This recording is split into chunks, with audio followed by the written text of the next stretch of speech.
You're listening to the Wartime Leadership Podcast. This episode's guest, Dave Stone. And now your host, me.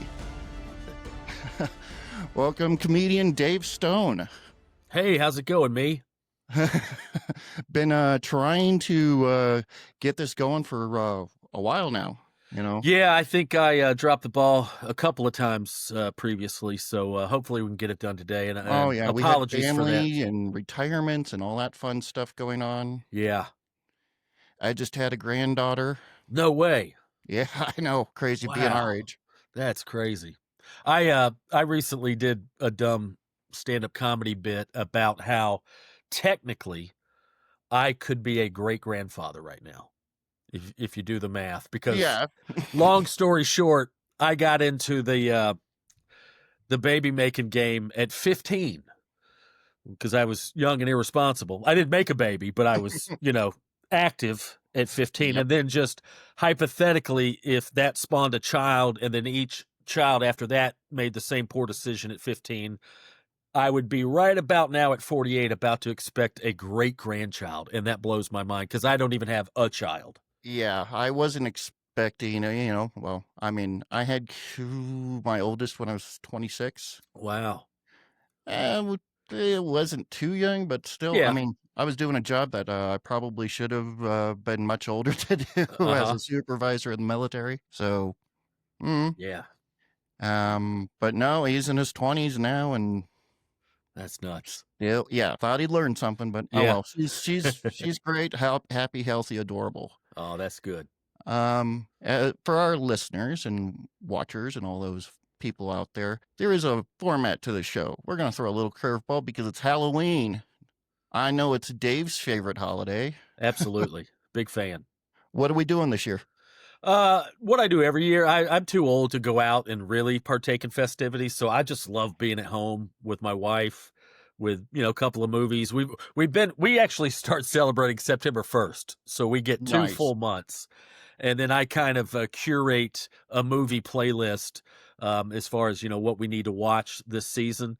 And then this week it was, okay, we need to figure out what we're watching on actual Halloween night, so anything else we can take care of leading up to that. So yeah, we've already got a double feature scheduled Friday night with Texas Chainsaw Massacre and The Shining. So, well, you can't go wrong with either of those. I mean, that kind of goes into my first question was like, what are your go-to? What are your tops? I don't want to say a top 10. Yeah. I hate lists like that because it always changes. Yeah. Yeah. I mean, I've got mine. I mean, I just decided to watch the Alien movies in chronological order. Okay. Since what is 6 of them now, or how many now? Well, okay, not counting the AVP stuff. That I don't really put that, but the new show, Alien Earth, takes place 2 years before the Nostromo. Oh, okay. So Interesting. you watch that before Alien. Then Romulus is a few years after that, so that's new, and you throw that in between Alien and Aliens, and then you watch everything else in order. Yeah. Well, that sounds like a fun journey. Well, my kid was asking me, he's like, what's your favorite? I'm like, a lot of movies from 1979. Yeah. Late 70s, early 80s is kind of my wheelhouse too. Yeah, I mean, Alien is my top 5. Okay, yeah. Just in movies. I would definitely put it in my top 10. In no particular order, I would say my top 5, like Texas Chainsaw, the original, The Shining, the Kubrick version. Yeah. John Carpenter's The Thing. That's got to be in there. And then it really spreads out. So like those are probably my top 3. I don't even know if I could do a top 5 because so many others would be battling to squeeze in there. But this year I've been getting into some of the older stuff that I've neglected. A lot of the black and white stuff, a lot of the the classic Universal monster stuff. But 2 that really caught me off guard this year that I'd never seen was one called Black Sunday. I don't know if you've seen that. That's I think late 50s, early 60s, black and white, and then one called Black Sabbath. Okay. Yeah, not connected or affiliated with the band, but that one is more of 3 kind of short stories spliced together. I think I watched a documentary that had that movie in it, specifically talking about how it was done. Yeah, and real spooky stuff. And like I think we all get, I don't know, I don't want to say take for granted, but like movie filmmaking has come such a long way, especially in the horror genre in the last few decades, that sometimes it's easy to forget, some of the predecessors and some of the original ones. And I know a lot. I got friends that get bored by like the Universal monster ones, like, oh, nothing happens or whatever. But for me, it's more about atmosphere and Yeah, vibe, with yeah. some of that old stuff. You had to bring it. I mean, those guys Yeah. were grinding, Well, and in order for, you know, especially movie magic monsters and stuff like that. The Stan Winstons and stuff like they had to have those guys before them. I mean, didn't Bela Lugosi do all of his makeup? I don't know about that. That's a great bit of trivia if that's true. That's cool. I was, yeah, I was like, that's how he was able to just kind of. He knew his face, so he would morph Yeah. himself, and I'm Okay. like, that's a lot of work, but Yeah. Yeah, it's funny. It's amazing. I mean, when you talk about like Bela Lugosi or Boris Karloff, Mhm. you think of the Dracula or Frankenstein and the Mummy, but they were in so many movies Yeah, together and individually. But just going through like my list of old black and whites, I just was surprised at how many times I kept seeing Bela Lugosi and Boris Karloff. So it's crazy they were the just work that those guys churning did. films left and right. I mean, and you Hmm. find out a lot of these were coming out the same year, and you're going, wow, you get excited when you see an actor do two things in a year. You're like, Yeah, they're really working, and you're like, yeah. these guys were. Oh man, the brutality of those shoots were probably crazy. Yeah, yeah, I would imagine, especially back then, just how much harder it was to do everything. But now, I mean, from when we were growing up, like we had the slasher movies that Mhm. were came out, and that was cool, but it also kind of gave people that, it's just another slasher movie and blah Yeah, blah blah. And I'm like, yeah, some of them lack the nuance as yeah. what it did the classics. Yeah, for You're like, sure. The Exorcist scared the pants out of everybody in the theater. I went and saw it on the re-release in night or I think it was the late '90s, Uh-huh. and I went, I want to see this in the theater. Yeah. I'm also not scared of it. Yeah, well, especially if you've already seen it, I think, some of those, especially stuff from our childhood, obviously had more of a frightening impact the first time you saw it when you were a kid maybe than now, but, they still have, nostalgic value, and I Oh yeah, still appreciate the charm to a lot of those older horror flicks. I mean, you mentioned the Texas Chainsaw Mhm. Massacre. You got to put the. Yeah. And I just watched the whole Ed Gaines thing, and I'm Yeah. like, how many things he was like pretty much a source material to do. And Yeah. I thought, I was like, okay, I knew the big three, Yeah. Yeah. and then I'm like, there's so many others that are just a Mhm. nod to all that. I mean, Sure. creepy stuff. Yeah. I remember as a teenager, getting into Texas Chainsaw, and I'd seen it several times before I read the little Hmm. blurb or Oh whatever yeah, of based on a true story, and I was like, "Wait a minute, this," and I was a little disappointed, like, in the Ed those Gein. weren't real news clippings. Yeah, yeah, I was like, "Okay, I see how this is based on that," but I was wanting a whole family Yeah, in yeah. Texas doing all this stuff together like in the movie, and, but yeah, it's still I mean, the Kind of whole glad Ed that Gein wasn't story. the case. Yeah. Yeah, I guess so. I guess so if you look at it that way, but, yeah, even partially based on or inspired by is enough, considering, how much insane stuff Ed Gein was involved in.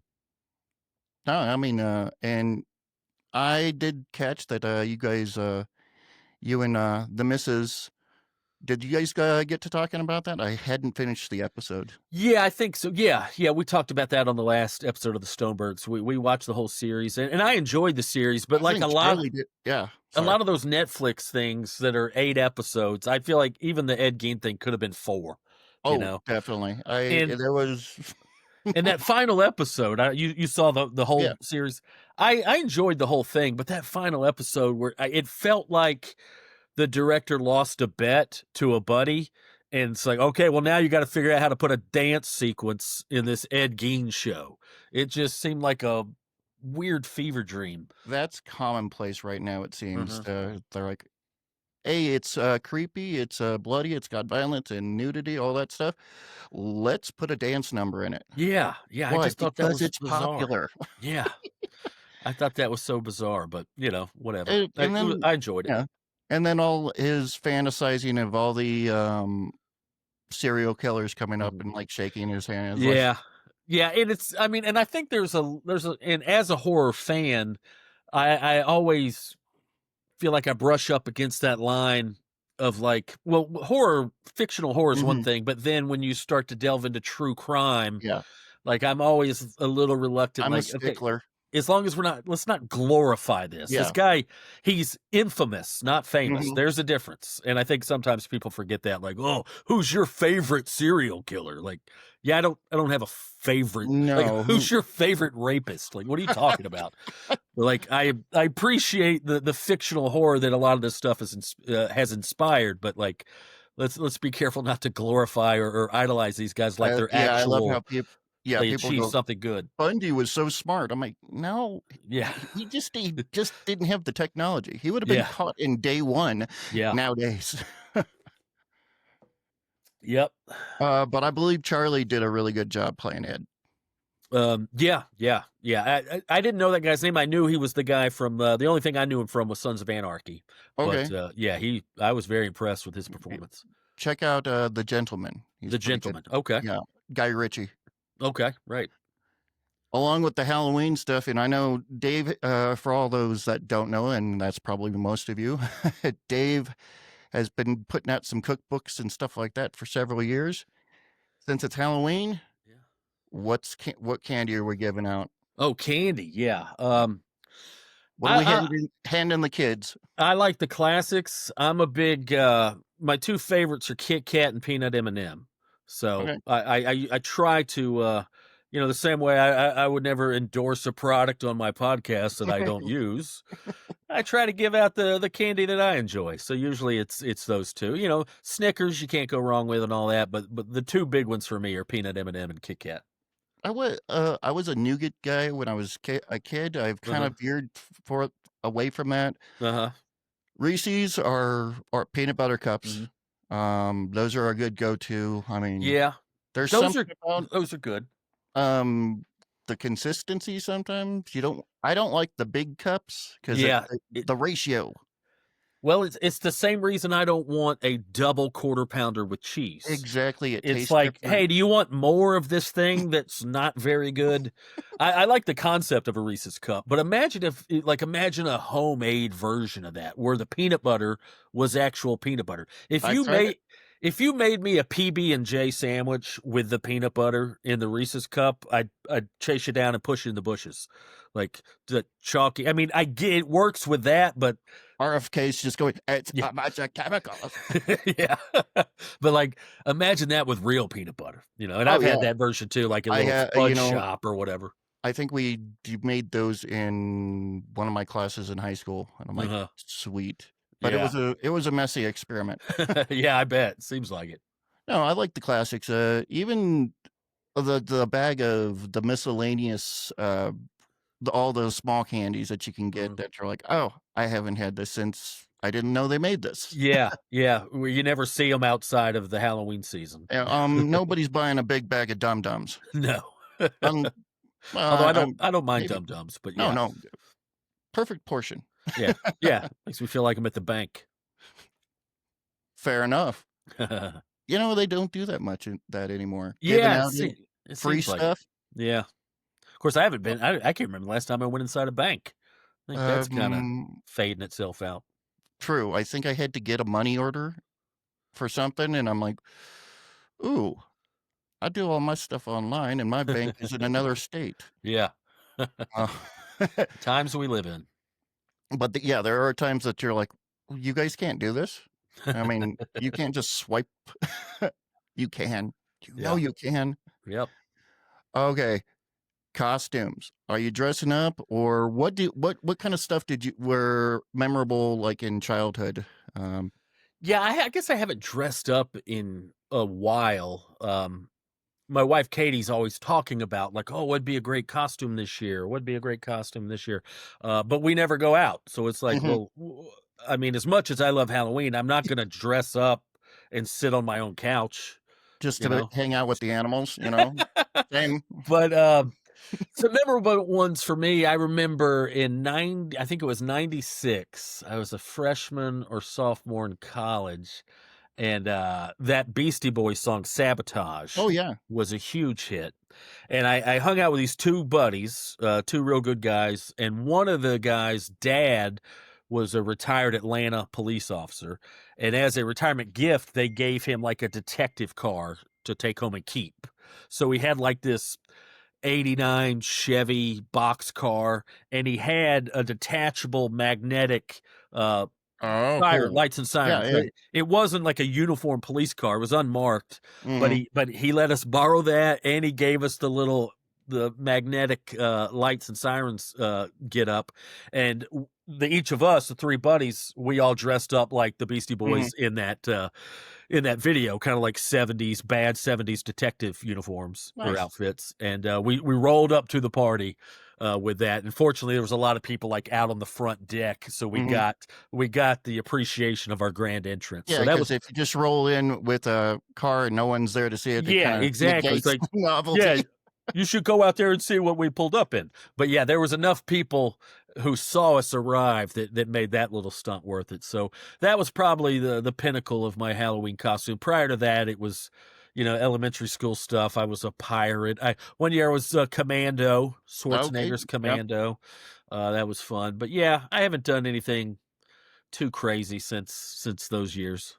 Plastic, masks that just Yeah, from the I almost bought. There's this place near our house. We live in Los Angeles. Not a Spirit Halloween, but kind of like a Mhm. mom and pop version Okay. that's open year round. Really great stuff. And I was this close to buying a rubber mask of Killer Clowns from Outer Space. Oh, One nice. of those clowns, but I just couldn't justify the expense. It was a little more than I wanted to pay. It's like, well, I'm going Yeah, to wear this a once. couple of days a year. It was like $130. If it had Yeah, been they if it had yeah. been $50, I'd have pulled the trigger, but I think, there was a place up in Old Sacramento when I lived in, California that was a year-round costume mhm. place, and that was not a cheap, place. You're going, "Oh, these are like Ren Fair Yeah, quality yeah. cosplay stuff." And I'm like, "Yeah, I'm only gonna do this once and probably outgrow it, literally." Yeah. Um, I think, well, let's see, 96, I believe I found a wedding dress at a Goodwill and went all Manson style. Oh, there you go. That's a good one. That's a Well, I good had long hair. one. Now no hair, but, and I don't think I've listened to, Marilyn Manson in years. Yeah, I haven't either.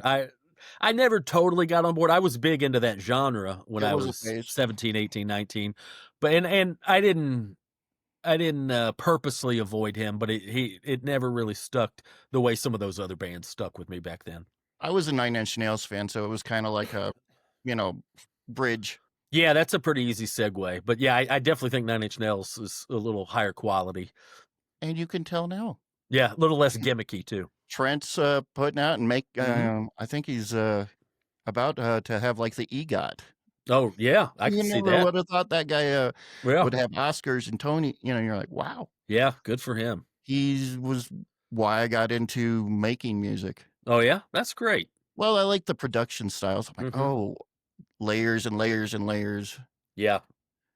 Do you have any, weird Halloween traditions or just regular, not weird? Not really. I mean, recently it's been, I just couple of days ago released my 3rd, radio show. I do like Oh, yeah. a spooky I call it a rock and roll radio fright fest. Um, I do it for years. I've been doing a thing, as you may or may not know, called Dave Stone's Gravy Boat, and that Mhm. all started with my love and my lack of access to alt country. I'm a big like alt country guy, Steve Earle, Drive By Truckers, Sturgill Simpson kind of stuff, and I started that about 10 years ago, just because there was I mean, XM satellite radio Mhm. has outlaw country, which is pretty good, Yeah. but it's still a little broader than That the goes through the ages too, Mhm. like, Waylon and stuff like that, and Yeah. you're looking more modern, Mhm. oh, But yeah. yeah, so I started that years ago, and then since then, for 3 episodes, I've kind of segued into more of a Halloween rock and roll version of that where, I saw the uh list. yeah, I'm such a fan of that kind of like spooky music. And Mhm. one of my things, I guess the Halloween version of it all spawned from my love of during Halloween season. As much as I love to sit down and watch a lot of these movies we're talking about, sometimes I like to put one of those movies on and put it on mute and then listen to The Oh, yeah. Cure or The Cramps or Typo Negative or anything kind of spooky that fits the theme. So I've just started for the last 3 or 4 years putting out Halloween episodes of that, and those have been a lot of fun. Just typical lineup of those spooky type of bands, but then in between songs, I'll throw in old movie drops, Oh, audio nice. drops from horror movies, and then sometimes I'll do like mashup stuff. Like I'll find like a good instrumental piece and then put Mm. like a bunch of weird movie clips and stuff over it. But yeah, just something to kind of really bask in that spooky vibe late at night, sitting around and enjoying some rock and roll and watching some spooky visuals on mute. I totally get that, in one of our old studios, when I was in my 20s, when we'd have a party, we had a giant, well, just a big screen on the back Hmm. wall, Yeah. and somehow got a hold of a projector, and Yes. would just put that on and play tunes through the PA, Love and it. it was just it just added that little bit more visual, so Yep. even if you didn't wanna talk to somebody, you could just space out and watch what's going on the screen. Yep. Yeah, absolutely. Just something about that combination I really enjoy. Oh, I mean, those are 2 of my favorite things, movies and music, so Yep. Yep. Same. I think stand-up comes, they're all equally, enjoyable to Hmm. me. I mean, I can't go without either without all of them. Yeah. I'm not a comic, but you need people like me who's a fan. Oh yeah. Yeah. Very important. Alrighty, we're getting into it. Uh, Now I wanna since we put into some of our loves and likes and well, not even dislikes. Dave, do you have any recent or peeves? You know Recent peeves. Yeah, recent peeves or, ongoing. I The mean, yeah, where to the 10, begin? the 405, yeah. I don't want. I'm not going to turn this into a political No, no, conversation, no. but yeah, that's easy to do. Um, Peeves. Hmm. One thing I don't know if this necessarily falls under that category, but like I said, I've been watching a ton of movies, a lot of it for enjoyment, horror movies, a lot of it for my own enjoyment, but some of it for like research for my radio show that I was just talking about. And I watched, this is my first exposure to a lot of those British Hammer Studio films, Okay. the British horror films, and a lot of those are great, but there's a reoccurring thing that I've never really noticed in any movies, much less a horror movie, is men fainting. I've tried to actively rid my masculinity of all its toxins, and I'm a left leaning new age guy, but I think that's where I draw the line is. A straight presenting man should not be fainting from horror. And Yeah. that happened. I saw 3 or 4 movies recently where that happened. They were all British movies. And just these little British dandies from the 40s or 50s getting spooked and then just fainting like Scarlett O'Hara. And I can't stand for that. I've never seen watching the women go, "Oh, I got the Yeah. and faint," and you're like, I've never seen that in real life. Exactly. Is that something that even happens in real life? But Somebody hit this person a banana. we just kind of accepted it from some of the old movies with the female characters, but now I'm seeing male Because they're characters weak. getting scared and fainting, and I was just like, okay, I don't know. That's hard to stomach. I'm like, I've known a number of Brits, and they're not that dandy. Yeah, yeah, yeah. Just because they sound kind of dandy doesn't necessarily mean they are. Well, they're stoic. No offense to the British listeners. We love you guys. Yes. Um, Well, that's why it Our was so unbelievable. It's like, come on, this. Oh, I Yeah, know. I've worked with, some of their special forces and stuff like that. I'm like, yeah, "Yeah, this guy is not fainting over anything." no. Alright. Peeves out. How about some, recommendations, my friend? What do you want? Horror movies? What, what, take What have you run into recently that you're like, this is Well, amazing? I'll start with music. There's two Okay. bands that I've recently discovered, like within the last month or two, that I'm a big fan of. One is they're from Russia, St. Petersburg, Russia. It's a band called Messer Chups, Okay. Messerchups. I don't know what the hell that means, Messer Chups, but I'm a sucker for like some surf guitar. I like some of that old rockabilly, and Hmm. they kind of meld that like surfabilly, rockabilly, horrorbilly Hmm. vibe. And they got a female singer who's always doing like the little screams and yells, and they're not like they have a lot of music that's just straight up music, so I'm not going to call them like a horror Billy or horror punk band or a Halloween centric band, but they do have several songs that kind of have the Halloween vibe, and most of it's instrumental. Like I said, they do have the bass player is a female who will occasionally do some vocals, Okay. but the majority of it is just good like surf that Link Ray, Dick Dale vibe, but kind of with a modern twist. I'll have So to check that out. Yeah. that's a band I've really been into, Messer Chups, and another band that I just stumbled upon on YouTube a few weeks ago, and now I absolutely love. Another foreign band from Quebec, Canada. Angine de Patuine Uh, is their name, and it's a two-piece, and you have no idea where they're from or even their gender because both members are completely costumed in these polka dot outfits and like Mardi Gras masks. And the guitarist has this crazy Mardi Gras mask with like a foot long nose, but then he's also wearing this crazy like Pope hat. oh, So okay. they're completely anonymous. They're a two-piece, but the guitarist also plays a dual neck guitar. Hmm. So he's playing bass and guitar at the same time. Well, not literally at the same time, but Oh, I gotcha. through the same piece of furniture.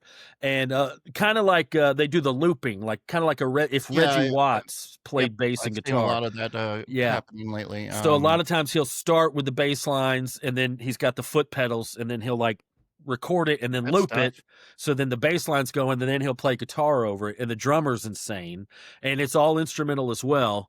And it's if I had to describe it, it's like a little bit of Tool, like there's some Hmm. prog metal, there's a little bit of like Primus zaniness, there's a little Devo minus the keys. If that Okay. makes sense, kind of Yeah. Devo Yeah. without the keyboards, little Frank Zappa, little King Crimson, but just the way they build their songs and stuff, and it's just so groove heavy that it's just hypnotic. And man, I'll put that on and just zone out for like 30 Nice. minutes and not I, even realize what I'm doing. But I've been yeah, noticing bands like that have been really popping up. I mean, I was yeah, thrilled because when I was first starting to play, mm-hmm, and like me and my friend did, none of it, we didn't want to sing. I'm a mm-hmm. drummer. He's a guitar player. We can't do a two-piece that just plays instrumental cover, so badly played in Yeah, badly played Metallica and stuff like that. and But it's now, obviously very gimmicky with yeah, their outfits and stuff, but I have a theory like you can have a gimmick as long as as long as yeah, you're better than the gimmick, exactly. and I they mean, are in my opinion. Maynard. The reason Maynard can walk on the street, or he could, Mhm. was nobody knew what he looked like. Yeah. Yeah. And Tool is fantastic. Mhm. Oh I yeah. kind of like the, wearing gimmicks so you could be part of society. Mhm. Yeah. Oh, absolutely. Yeah, I totally get that. As a comic, as a performer, every musician or comedian or whomever, has these goals or whether they would admit it or not of like but I can honestly say I've never given a crap about fame, but Hmm. there's certain bands that I've always wanted like their level of fame in that they can go to the grocery store, they can walk down the street, nobody knows who they are but the few people Hmm. that do know who they are probably love them. Like you either love this guy or you've never heard of him. I And I saw, think that's a yeah, great level of I fame. saw David Allen a couple weeks ago, and because he was playing in Colorado, and I went, I know that guy. Remind me of him again, David Allen? I don't know. Unfortunately, I Oh, saw the name, and okay. David Allen was on an episode of Justified, and I liked the music. Okay. Okay. So Right I on. went to the show, and it was great. It was a small kind of, outlaw country, a Uh-huh. little tiny bit of rockabilly, but not Okay. much, more mellow. Uh-huh. Think dark, having a bourbon, Yeah. just chilling, sitting Yeah. there, Yeah, I listening. love that kind of stuff. Yep.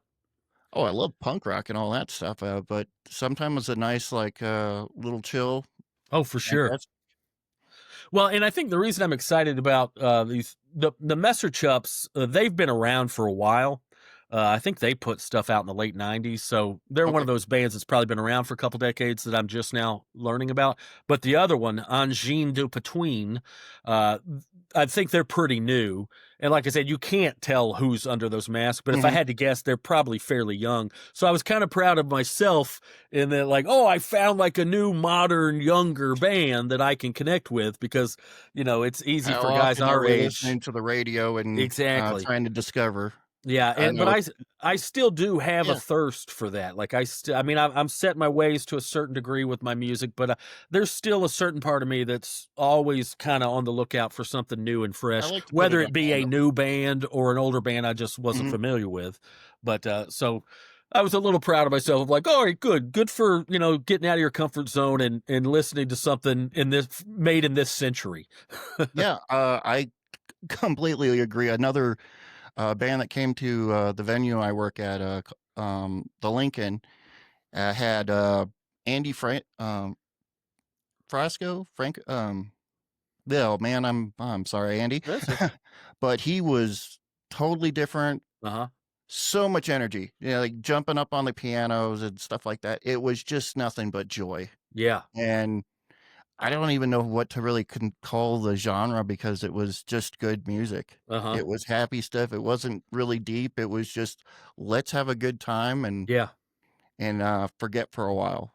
Well, yeah, and I think that's something I've learned as I've aged is, 20, 30 years ago, you listen to music or this could apply to anything, any Mhm. type of art form, but I was definitely guilty of like, is this band cool enough for me to let my friends know about but now it's like, oh, I don't give a shit about image or cool.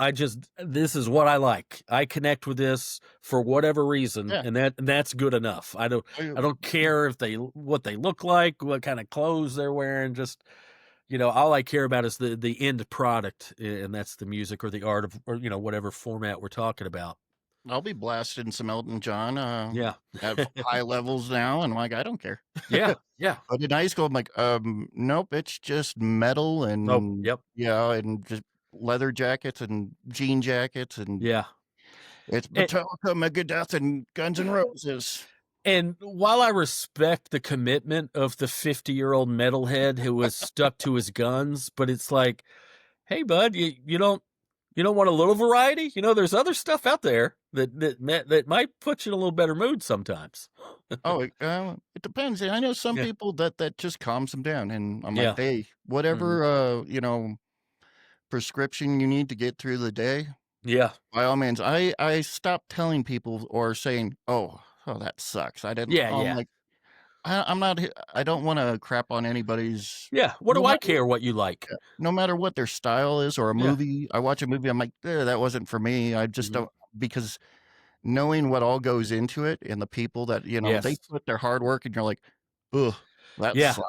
yeah. Just because something's not your cup of tea doesn't necessarily mean it sucks.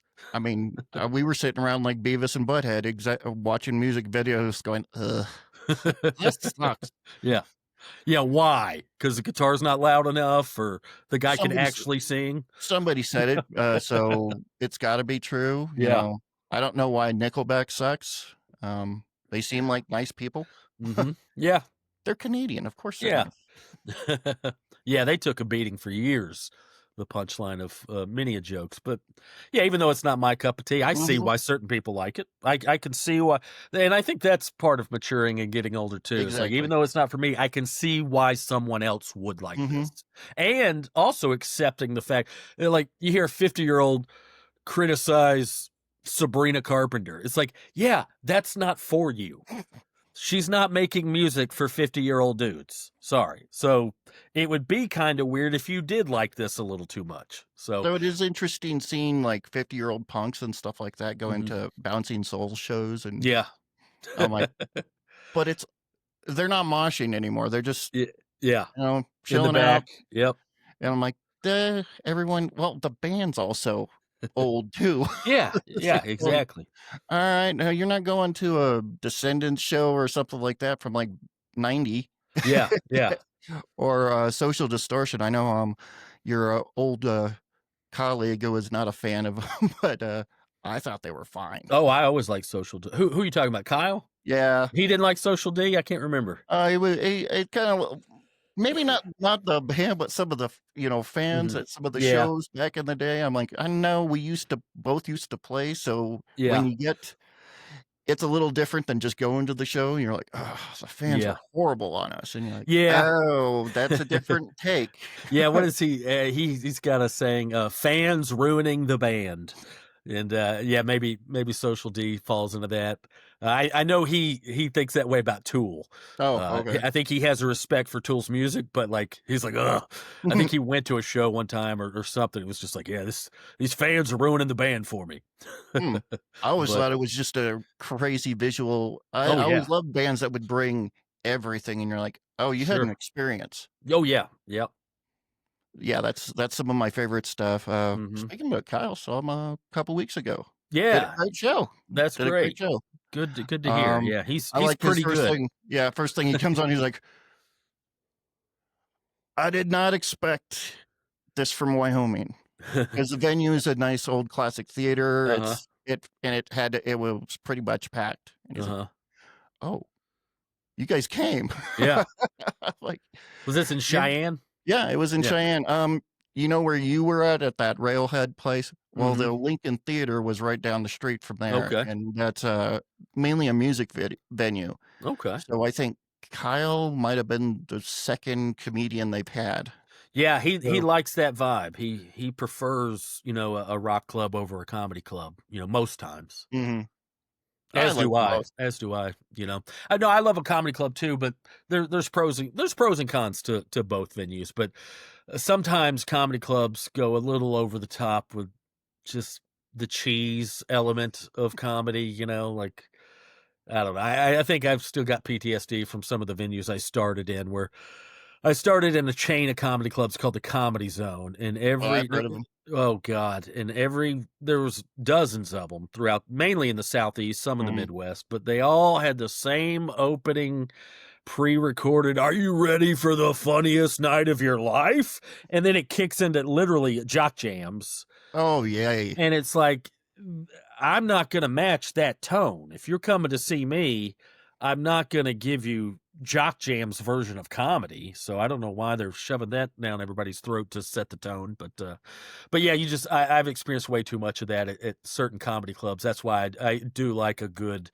rock venue where it's just like, no, we're just here to see something cool. Yeah, we're stumbling through the announcements because no one's done this for a comedian. They were going, you might have seen him on. Oh, nope, that's for Fred Armisen. Sorry. Oh, He's the man. voice of Comedy Central. Yeah. Was. Here Was, yeah. was. I remember back when he was doing that, and every time I'd talk to him, he was just like, "This is too good to be true. It's too good. It's gonna go away any minute." And I think he held that gig for like 6 or 7 years, and it was a sweet gig.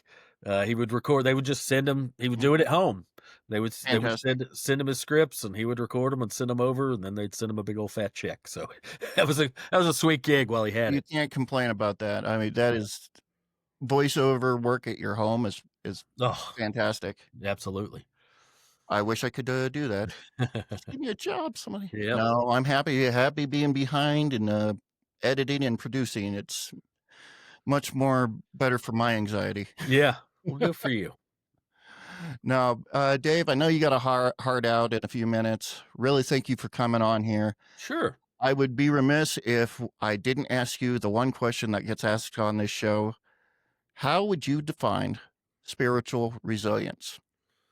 Ooh, boy. So you're getting deep with me now. Spiritual resilience. Oh man, how would I define it? for you? For me. Everyone's different. Uh-huh. Man, maybe I'm naive, but I think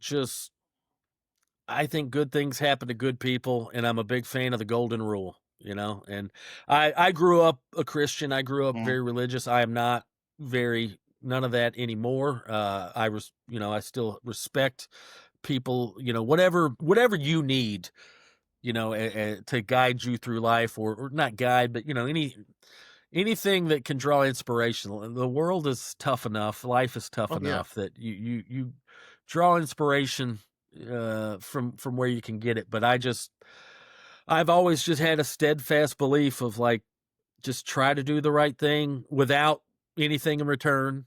And one day, I believe in karma. Mhm. I think everything has the ability to even itself out. I think if you're a shithead, eventually that's going to catch up to you. Yeah. You Um, hope. so yeah, I guess to answer your question, for me, it's just the belief that try to keep doing the right thing and hopefully good things will happen. Because for me, there's no alternative. You know, I'm not gonna just change my valuables and principles just because I haven't liked the results so far. Mhm. And not to say that I have enjoyed the results so far. My life's better now than it's ever been. Um, and I don't know if that's due to me trying to do the right thing or follow the golden rule or It's whatever, just easier that way. but yeah, just treat people the way you want to be treated, and don't take advantage of people. And I'm a big fan of the underdog. You Yeah, know, don't be a jerk. just don't be a Simple. jerk. It really is that simple. And I know it's easier said than done sometimes, but really, it's Once not I that started hard. living that way, excuse Mhm. me, was a lot easier. It's like, Yeah. "Oh, huh." Yeah, like my wife, not to get too sappy or too inside baseball, but we've been married now 4 years, and it's every Yeah. day it's just been amazing. And she'll say stuff like, "Oh, you're so good to me," or blah blah blah, and I'm like, "Sweetie, you're easy to be good to. I'm not doing anything special. You're easy to be good to. Any idiot with half a brain and half a heart would be doing the same thing. So I'm not doing anything special by doing the right thing or doing what I should be doing. So Oh, I in the brief encounter, she seemed like a sweetheart. Watching or listening to the podcast, I'm like, I'll catch myself chuckling in, especially when you guys were still doing the Boogie Monsters, and I'm like, uh, oh, special guest host instead of Kyle, and you guys are doing things, and you're still trying to do the Boogie Monster esque, even though that would yeah. go off on a tangent, you try. Yeah, yeah. Well, that So, is the but Boogie Monster yeah, thing then. it was one of the fun ones that I listened to. I mean, I listened to a lot and tried to here and there, but you guys, I was like, all right, Tuesdays. Now I'm waiting for my kid at school and hearing you guys go off about the different monsters. Yeah. Yeah, I do she's miss the Mothman. Oh yeah, yeah, me too. But I'll go ahead and throw you a little nugget here if we have any crossover with your audience and old Boogie Monster listeners. But good chances coming back at the beginning of next year. So well, I Nice. think we both just kind of needed a little break and to get away from it. But yeah, it's something I'm still interested in. All that subject matter I'm still interested in, and sitting around shooting the crap with Kyle is something I'm still interested in. So I think we're going to try to bring it back January, February of next year. So Fantastic. Yeah, that was yeah, some of the even though, you would do some research, get some of that stuff. It was a hang. You could yeah, definitely tell it was a fun hang, yeah. and you guys like each other. Yeah, and that's kind of you may have heard this story before, but that's the origin story of the Boogie Monster. Is Kyle and I we've been friends, geez, since probably '09 or 2010, Mhm. and then I moved to LA in 2012, and he was one of my best pals. And at least once a week, we'd find ourselves at a bar somewhere, drinking bourbon, and inevitably bullshitting about Bigfoot or UFOs or something. And one day he's just we're both just pretty drunk, and he's like, "This should be a podcast." And I was like, "What are you talking about?" He's like, "Yeah, us talking about this bullshit should be a podcast." I was like, "All right, let's do it." So That's how they start. yep. Or you got Shane. Yep. Hey, Kyle, we should do a podcast. Oh, shout out to Shane Torres. Oh, What a funny man he is. I love all you guys. Appreciate you coming on, Dave. Sure. It's gone by way too quick. Sorry about the inconvenience at the beginning. Oh, that's all right, man. I'm sorry. I completely stood you up twice. Life happens, yeah. I felt so bad about that. Well, that first time we were a little ambiguous. I wasn't clear. But then the second time you're like, I sent you a damn invite. I'm like, oh shit. I trashed that thinking it was just spam. All right. Well, maybe when we get a proper one with the actual host, yeah. It'd be great to have you back on, Dave. Sure, man. Anytime. And I got some people that would be perfect for you to interview or talk to for the Boogie Monster. Some Cool. paranormal folks. Nice. And alien seekers and all that stuff. So those are always fun people to discuss. Oh, yeah. Yeah, that's a fun group. It's a fun group of folks. All right. Like, subscribe, check us out, all the normal stuff that people say that you're supposed to look at our website, our heading, that's wartimesleadership.com. You could check out all of Dave's stuff in the description down below. That is Dave Stone. Oh, wait. What are we looking at you on socials? Oh, social, Instagram _ Dave Stone, and Twitter, I'm at Dave Stone Comedy. So yeah, and then my website's dumbdavestone.com. If you just Google me, you'll find me. Yeah, and anybody who wants to hear that Halloween show, it's up now. I don't expect to get a lot of listeners post Halloween. I don't know when this is coming out, but Halloween. Halloween. All right. Well, listen to this today or tonight to get your Halloween fix. If you just go to soundcloud.com and search Dave Stone's Gravy Boat, you will find Halloween Gravy #3. And the others are on there as well. But the new one's Halloween Gravy #3. And it's a good time. It's a good couple hours on the couch around Halloween time at night. Maybe you're impaired, maybe you're not. But something fun to listen to nonetheless. Great. And you can check out the Stonebergs on any place you get your podcasts from. Yep. All right, Dave. With that said, peace out, homies.